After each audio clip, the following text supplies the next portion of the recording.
Who hit the bigger home run with their defensive coordinator hire? Miami Hurricanes or the Clemson Tigers?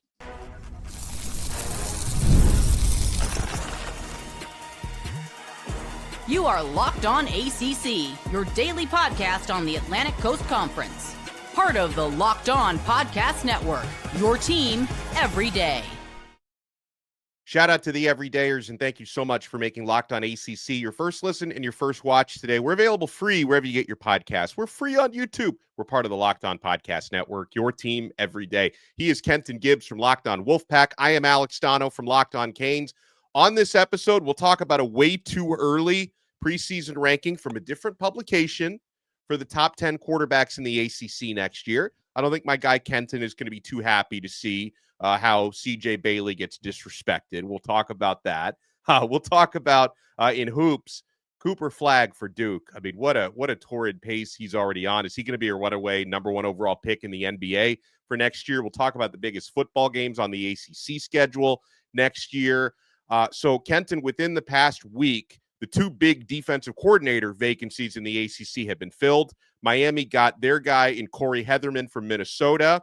And Clemson, Dabo Swinney got his guy with Tom Allen. And it's funny because both of those hires, Kenton, were defensive coordinators who only spent one season at their previous stop at Big Ten schools. And then the little old ACC goes and swoops in and poaches these DCs after just 1 year in the Big Ten. But between Tom Allen, and we'll talk about, why he apparently made the move so quickly from Penn State to Clemson, between Tom Allen at Penn State and Corey Hetherman at Minnesota being hired by Clemson and Miami, respectively. Which one do you think is the better hire, the bigger home run?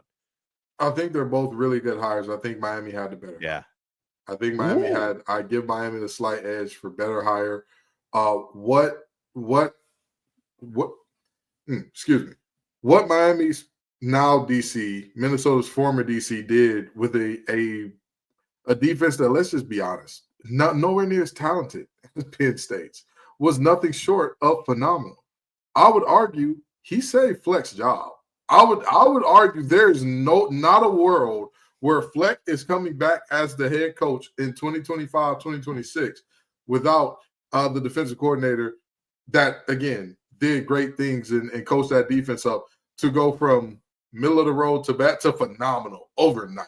It wasn't like it took 3-4 years. It wasn't like it was like, oh, I need to get my guys in. And then when I get my guys, we'll do everything right.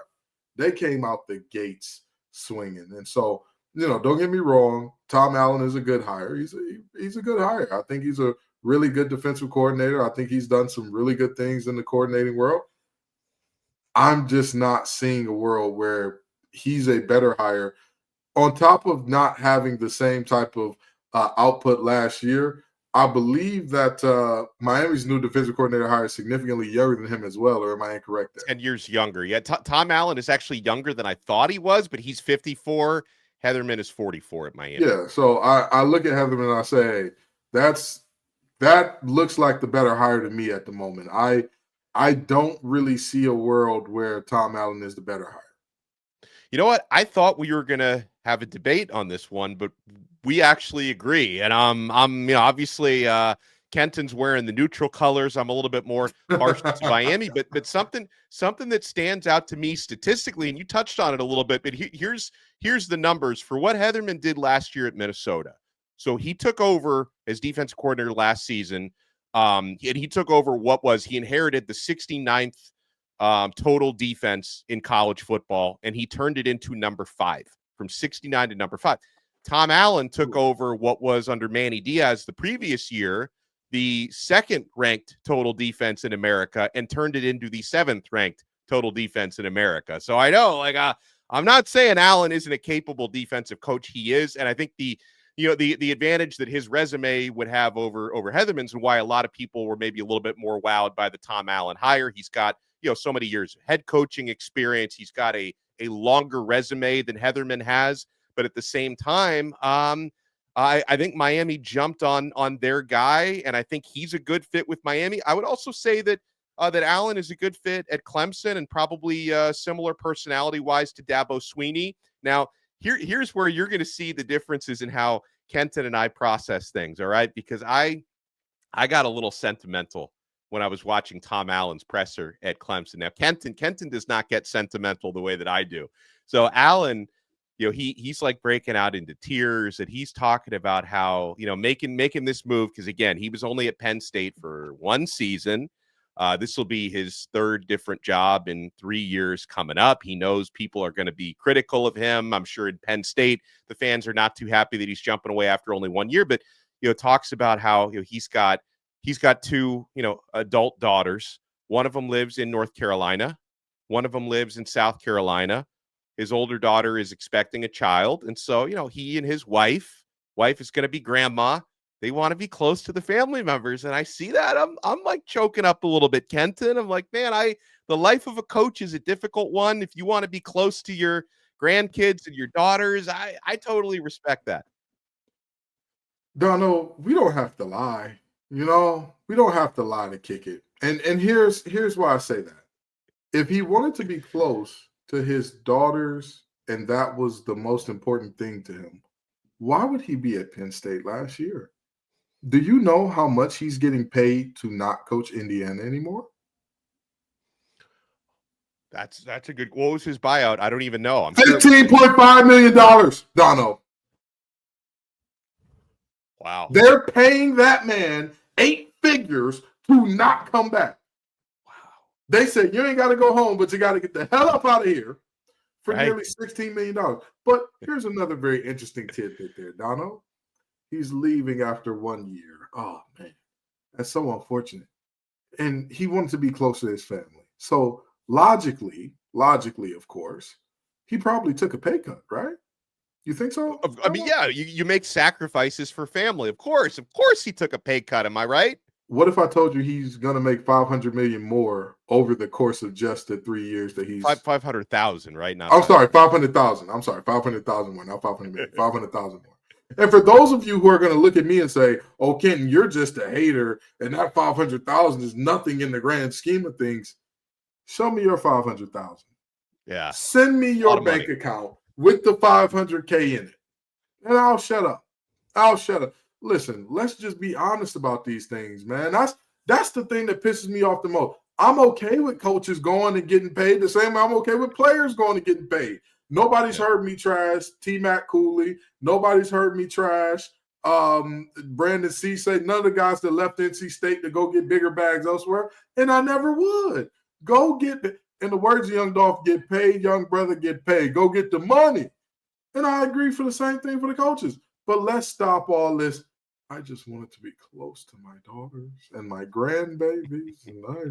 If you wanted to spend time with your grandbabies, you would quit, sit on that 15.5 and chill. But you want to still coach football, and you want to still do it at a high level. And it's an added bonus. You know what I mean? Like, it's not – I'm not going to say it's not for nothing. I'm not going to say, oh, that's a terrible thing, and he doesn't care about those kids. I'm not going to say all that. But what I will say is $500,000 is a good motivator to get up and go. Just out of curiosity, Donno, I know you live down in Florida, formerly in the Miami area.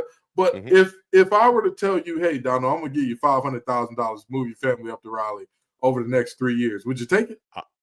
Yes, I'm already on my way.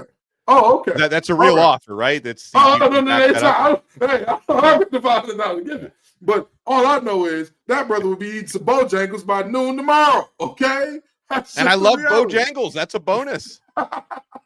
So you get what I'm saying here. You know what I mean? Like, again, I don't mind it. Him getting sentimental. I'm not going to say it's disingenuous. But what I will say is these guys refuse to ever say, hey, the money is why I left. The closest you'll ever hear, oh, it was a better opportunity. Oh, it was more aligned with where my career is headed. No, it was more in line with what was best for your checkbook. And that's okay. Yeah. That's okay. There's nothing wrong with that. Well, and also if I'm being real, I don't know. Actually, I was gonna say maybe I'd rather work for Dabo than James Franklin, but I don't know if I would. I probably a push. Yeah. I was about to say that they're both equally annoying, just in different ways. Yeah. You know what I mean? Just in very different ways. But I will say this though. I will say this again. Both of these hires, Donno and I are saying who's the better hire right now, but this is speculation. And Donno and I are both men who are known to not be too big for our britches. And we reserve the right to say, what the hell is Hetherman doing? Allen is really the guy. Or, well, damn, Allen, they might have to pay you a couple more million to not coach no more. Maybe it really is time to go take care of them grandbabies, brother. So, we believe that these two are good hires, but neither has coached a single down at their new destination yet. It'll be interesting to see how it shakes out. And the last thing I will say is this. Both of these defensive coordinators are walking into rooms that are more talented than they've ever been in. I would maybe not with Allen. Maybe it's a little bit closer with Penn State than Clemson. Penn State's got a lot of talent. But I know good and well, Hetherman go look at, wait a minute, corners can move like that. And they play for me. And he's a sophomore. We'll be just fine. We'll be all right. Coming up next, are these the top 10 quarterbacks in the ACC for next year? And can we get a little justice for CJ Bailey? I know he's the NC State quarterback, but CJ Bailey is a South Floridian. I need to stick up for this man a little bit. You want to keep it locked right here, my friends. We're only getting started on this brand new episode of Locked On ACC. After the holiday hustle, there's nothing like giving your home a little TLC. I always find that decluttering and refreshing my space helps me get back into a routine. I'm all about routine. Whether you're tidying up, clearing out, or just want to give your space a new look to start the year, WayFair has everything you need all within your budget. I'm currently looking for furniture, and their huge selection makes it easy to find pieces that fit my style and budget. My favorite part, the free and hassle-free delivery, even for the larger items. WayFair's site was so easy to navigate, and I found everything I needed in no time. Give your home the refresh it needs with WayFair. Head to wayfair.com right now. That's WAYFAIR.com. WayFair, every style, every home. Thank you so much for making this episode of Locked On ACC your first listen and your first watch today. Make sure for your next listen, you check out our other shows. Kenton, Gibbs, and Grayson Boone do an awesome job on Locked On Wolfpack, covering everything NC State. I cover everything Miami on Locked On Canes. All right, so Kenton, this is not our list, so we can compare and critique our notes here. But Saturday Down South published their way too early ranking of the ACC's top 10 quarterbacks heading into 2025.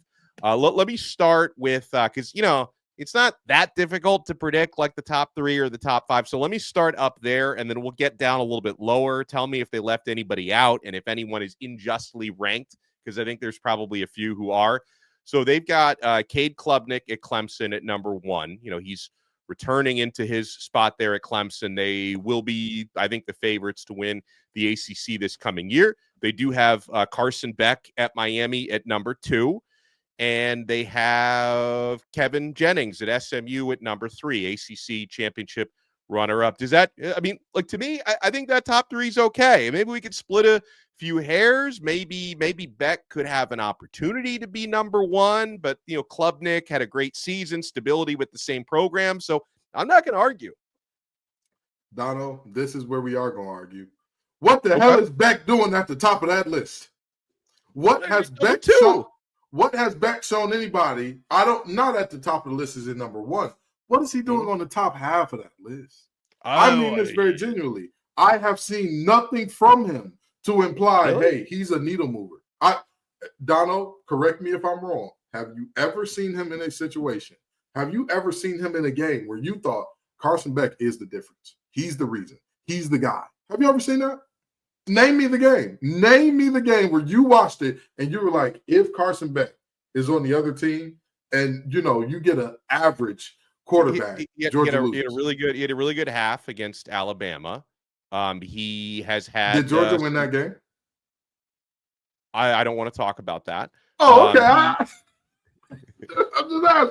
I'm just asking. He's played really well against Florida. He beat Florida State 63-3 in a bowl game that he did not opt out of, despite a lot of people thinking maybe he should. Didn't even opt out of the second half. So there's that.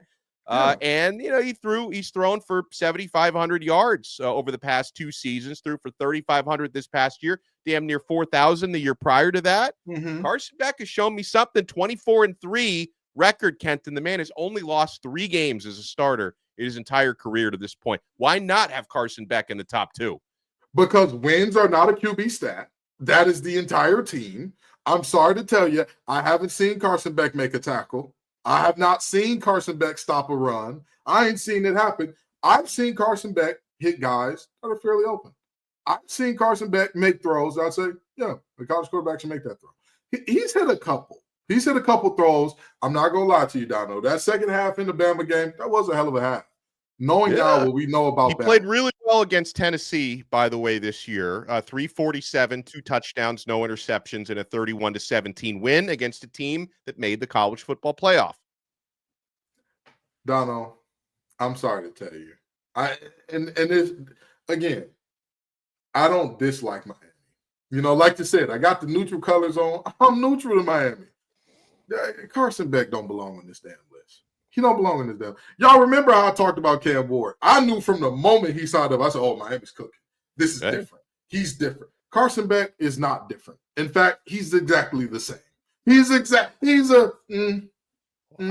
cool. He's cool. I will say this, and I believe I'll be proven right this year, but we'll see, because Cade Klubnik proved me wrong last year. That's why there's no disagreement. This is Klubnik 2.0 happening right now. This is why there's no disagreement with him at number one. But I will tell you this. I believe that Carson Beck is a thermometer. He's not a thermostat.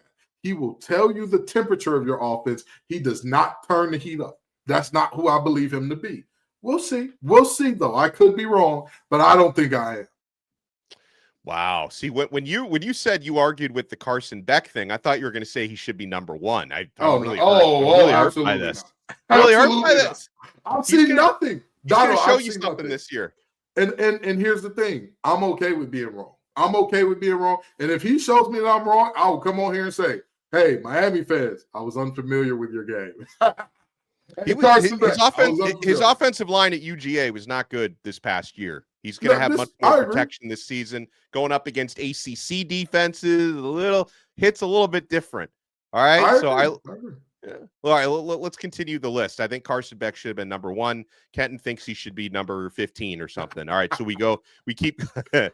So Kevin Jennings at 3. Then you got Haynes King at 4. Eli Holstein at number 5. King at Georgia Tech. Holstein at Pitt. First thing I thought, Haynes King's got more eligibility. It seems like this. I remember covering him and when he was at Texas A&M like 6 years ago. This guy still got eligibility. Listen, what happened? How does he still have eligibility? He was in college when I was in college. Oh my God.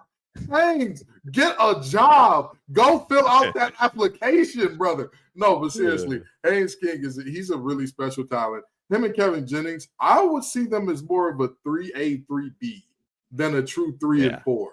Like either way you flip it or flop it, I'm not mad at you. If you put Kevin Jennings behind Haynes, I'm not mad at that. You put Haynes in front or you put Haynes behind Kevin, I ain't mad at you. Okay. So then we have Kyron Drones at number 6, which would kind of assume a bounce back year because he didn't really earn a number 6 ranking after the season that he just had, if we're being honest. Darian Mensah at Duke at number 7. What do you think about those two before we finish out the top 10? Kyron Drones, you let me down, brother. I was all on board. There's no Carson Beck, I'll tell you that. Oh my God, don't stop this madness. I was all on board. Now, I'm a very anti-war guy, and he had me ready to yell, another drone strike this year. I was ready to yell that. And we just didn't get it. We just did not get that type of season from Kyron Drones. So I think him at 6 is much more. Yeah, it's generous. I think this list is like a lot of projection. There's a lot of haven't seen this, but I believe I'll see it. Mensah behind him, I think, should be in front of him, honestly. I think Mensah is a little low. I've seen him look really good, and albeit in a Group of 5 conference, but I saw him look really good. And even if we're talking about projectable growth, I think he has more projectable growth going into year 2 than Drones does. But I do think that year 1 in the new offensive system may be a little challenging for him. So we'll see there. Now, the next 2, I think, are probably actually the next 3 you would probably say are ranked a little low. So 8, 9, and 10. Your guy and mine, because I love South Florida high school football. CJ Bailey ranks number 8. Number 9 is Miller Moss, ranking number 9, and Thomas Castellanos at Florida State, former Boston College Eagle, Florida State. So he ranks out at number 10. I mean, 8, 9, and 10. I know if our guy Brian Smith was here, he thinks Castellanos is a perfect fit at Florida State. He probably would think he got robbed there. I'm going to tell you what. CJ Bailey at 8 makes my heart smile. I don't know what it is about NC State. The minute you put some expectations on them, those boys learn how to stink it up like nobody's business. Right. But every time you disrespect them, every time you count out that old wolf pack, every time you're like, oh, 5-win season incoming, Doran's going to lose his job. He's like, so you want me to flirt with 10 wins? Okay, gotcha. It's on the way. So I really do look at CJ being at number 8 is way too low. But, it kind of is what it is on that front. Now, Miller Moss being 9 is where this list confuses me. That's criminal, especially since he's going to play for the quarterback whisperer. Like you can't end up in the top 4. Are we doing projection or not? Because if I'm doing projection on what you're going to do next season, I've got to have Miller Moss high. I've got to. But if I'm basing it solely off of last year, then there needs to be a lot of guys sliding on down this list. Okay? And somehow Miller Moss is at 9. I don't understand it. I don't really get it, but it is what it is. I mean, hey, and Thomas Castellanos. And by the way, the writer of this article is Brett Friedlander. He's a great friend of mine. He's a friend of this show. Really? As a matter of fact, we're going to set up having Brett on sometime this offseason. And we're probably going to have him on in the next 2 weeks to talk about this list. Yeah, I got a bone to pick with him. Why he doesn't have Carson Beck ranked higher? Like I've got to yell at this dude. What are we doing? See. Now I got to protect my homie Brett. No, but seriously, we're gonna have Brett on the show to discuss this. But I need to know: did we go projection or did we go what you did last year? Because again, I'm very confused by some of these rankings. Miller Moss being down there at 9, going into a system where you have 2 of the best backs in the conference coming back. Where you have the quarterback whisperer, the quarterback guru as your head coach. His little brother who owns the record book there as your offensive coordinator and QB coach. And they're like, we're not sure. We're unsure. That man took Jack Plummer to an ACC championship. Yeah. Jack Plummer. That boy is so bad, Jake Plummer has to say no relation every time his name is brought up now. Yep. Hey, it's Jake the Snake Plumber. No relation to that guy from Louisville. None. Nah, I'm not related to him. And yet, we're sitting here asking what Jack's going to be. And y'all know how I feel about Castellanos. I'll tell you what. I think him in a system that utilizes his legs, man, he's going to be a threat. He's going to be dangerous. Although I'm not sure how much I can trust Florida State as a whole, as a program right now. That O-line? Ooh. I do believe that they have their answer at quarterback. All right, well, I want to talk going through top big games on the college football schedule for next season. A few ACC games feature prominently, plus in hoops, what Cooper Flagg is doing at Duke. You want to keep it locked right here, my friends. We're not done yet on this brand new episode of Locked On ACC. We're certainly not done with Rocket Money. Guys, did Rocket Money help you find any subscriptions you forgot about or that you were paying for twice? It's happened to me. I had some subscriptions I didn't even realize I was still paying for, and Rocket Money made it so easy to track them all down. It's like having a personal assistant for your finances. Rocket Money is a personal finance app that helps find and cancel your unwanted subscriptions, monitors your spending, and helps lower your bills so you can grow your savings. It brings everything together in one place, whether it's subscriptions, your spending habits, even the goals you want to hit this year. Rocket Money has over 5 million users and has saved a total of $500 million in canceled subscriptions, saving members up to $740 a year when using all the app's premium features. I mean, guys, what would you do with an extra $740? That'd be tremendous. I've already saved a ton using features like the subscription tracker. Plus, with their goals feature, I've been able to automatically set aside money for my future. No more stressing out about budgeting every month. Cancel your unwanted subscriptions and reach your financial goals faster with Rocket Money. Go to rocketmoney.com/lockedon today. That's rocketmoney.com/lockedon. Thank you for making Locked On ACC your first listen and your first watch today. We're free wherever you get your podcasts. We're free on YouTube. We're part of the Locked On Podcast Network, your team every day. I'm taking a look at a list of 24/7 Sports put together on college football's top 25 games to watch in 2025. And some ACC matchups feature prominently, Kenton. I'm looking at TCU at North Carolina, August 30th. By the way, August 30th, opening weekend. There's a lot of great matchups that weekend. You got TCU at UNC. That involves ACC teams. Other matchups they're looking at this season, an annual affair, certainly for me. Miami at Florida State this year. I think there's questions on both sides. I mean, how does Miami, bounce back in the post-Cam Ward era? Florida State, they're going to be better than they were this year. How much better are they going to be? So I think the earlier games that season, the date for that game, it's definitely not going to happen until October at the earliest, but it's still to be determined when that game is going to happen exactly. You've got SMU at Clemson. That date is still to be determined. Alabama at Florida State, August 30th. So another big game on the opening weekend. That they ranked that one number 15.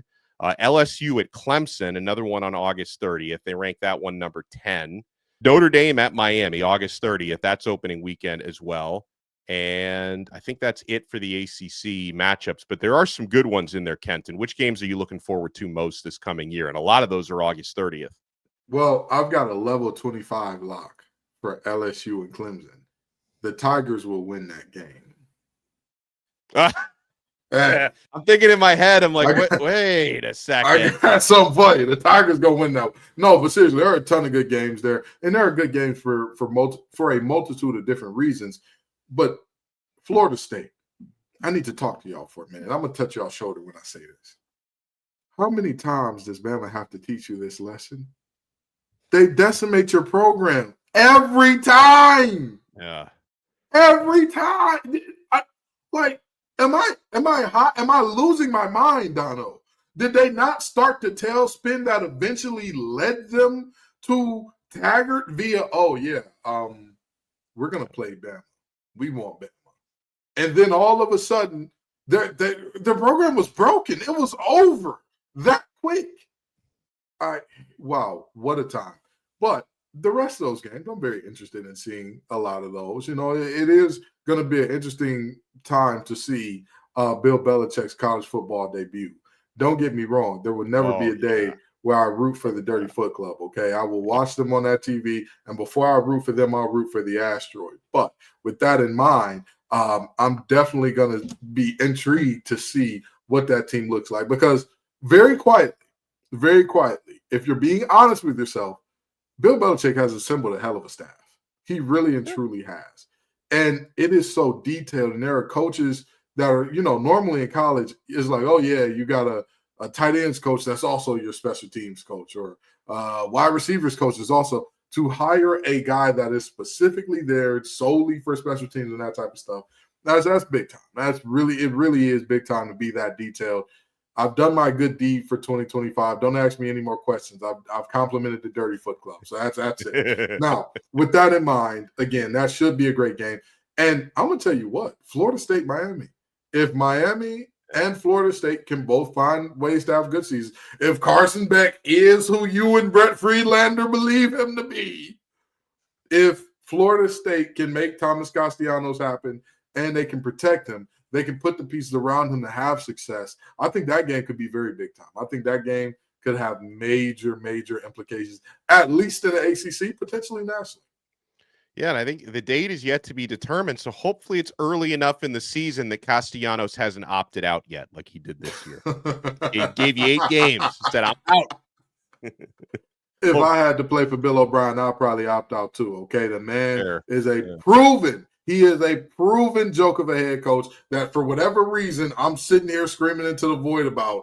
And, I'll forever scream into that void by myself. I'll be a one-man army against a million to slander Bill O'Brien. So ACC basketball, there's not been enough good press for the league so far this year, but I've had the privilege of watching Cooper Flagg play throughout the year, including the 42 points that he put up against Notre Dame 2 games ago, the ridiculous dunk that he had, I think it was against Pitt earlier this season.